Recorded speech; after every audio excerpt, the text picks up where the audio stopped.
male friends were chatting at a cafe. "I like to meditate," said one of them. "Interesting. How does it work exactly?" said the other with interest. "Sit down and bring your attention to your surroundings. Whenever an irrelevant thought pops up in your head, bring your awareness back to the present. I do it because it helps me clear my mind." A self-proclaimed monk overheard the conversation, and for some reason, he felt a bit troubled by what the men said. He walked over to the two and stated, "You are a dark creature, you who sogs what is holy with dirt. Meditation is something that is meant to be done because of its intrinsic value, not any instrumental reason, such as a clear and focused mind."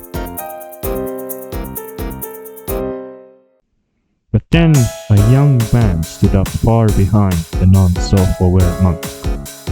The young man had a boyish face and hair that was colored a shining blue. He coughed cockily, trying to get the monk's attention. "Tell me, monk," the guy said, "why do you meditate? I assume you do, based on how defensive you are of it." "I meditate because I enjoy it. And by enjoyment, I don't mean enjoyment because it gives me something, but enjoyment in the act of doing it itself." "So you meditate because you enjoy it? But isn't that an instrumental reason?" The monk felt irritated by that comment, but it didn't break his cool. "Just what do you mean by that? Earlier you said that you don't meditate to get something from it. I think that's wrong." The monk clenched his fists. This time he clearly took offense to Shining Blue's comment. "Listen, young man, I don't have time for the disrespectful at this time of day. I came here to have a cup of coffee. If you don't have anything to say, you can just leave." The self-proclaimed monk's harsh tone lingered in the air, and everyone was thrilled to hear Shining Blue's comeback. But the boyish man only scoffed at the monk's words and said, "There is something that you do get out of meditation. It's pleasure." The self-proclaimed monk wanted to counter Shining Blue's argument, but couldn't find the words. Shining Blue felt a sadistic satisfaction at the monk's defeat. He then turned his back on the monk and grabbed an object about a fist big from the pocket of his jacket. He was set on leaving the cafe until he heard, "Are you suggesting that nothing in this world has intrinsic value?"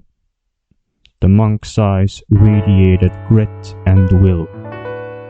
"This is getting interesting," Shining Blue said. "Explain your position.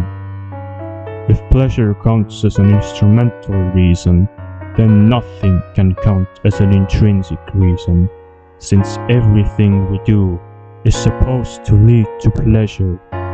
We eat for the pleasure of a full stomach, we communicate for the pleasure of being close to someone, we fall in love with the pleasure we get out of being with someone else. But these are still commonly regarded as things that are intrinsically valuable." Shining Blue smiled softly at the monk's comeback. "So there is your answer. The one thing that truly has intrinsic value. Pleasure." After saying that, the young guy reached into his pockets and pulled out a couple of grenades, which he swiftly threw into the cafe. The cafe blew up while Shining Blue managed to run to a safe distance in time. Their seats were incredibly uncomfortable, he said, gasping air while out of stamina. A young blonde woman Shining Blue happened to run near yelled at him, "Terrorist! Why would you do that?" "Oh, hi. About the explosion, you see. I was trying to make a statement," he said. What statement? The woman asked, now more out of bafflement than anger. The young man, with hair that was colored a shining blue, gave her his signature smirk and said, I respect your decision to be an anti-intellectual.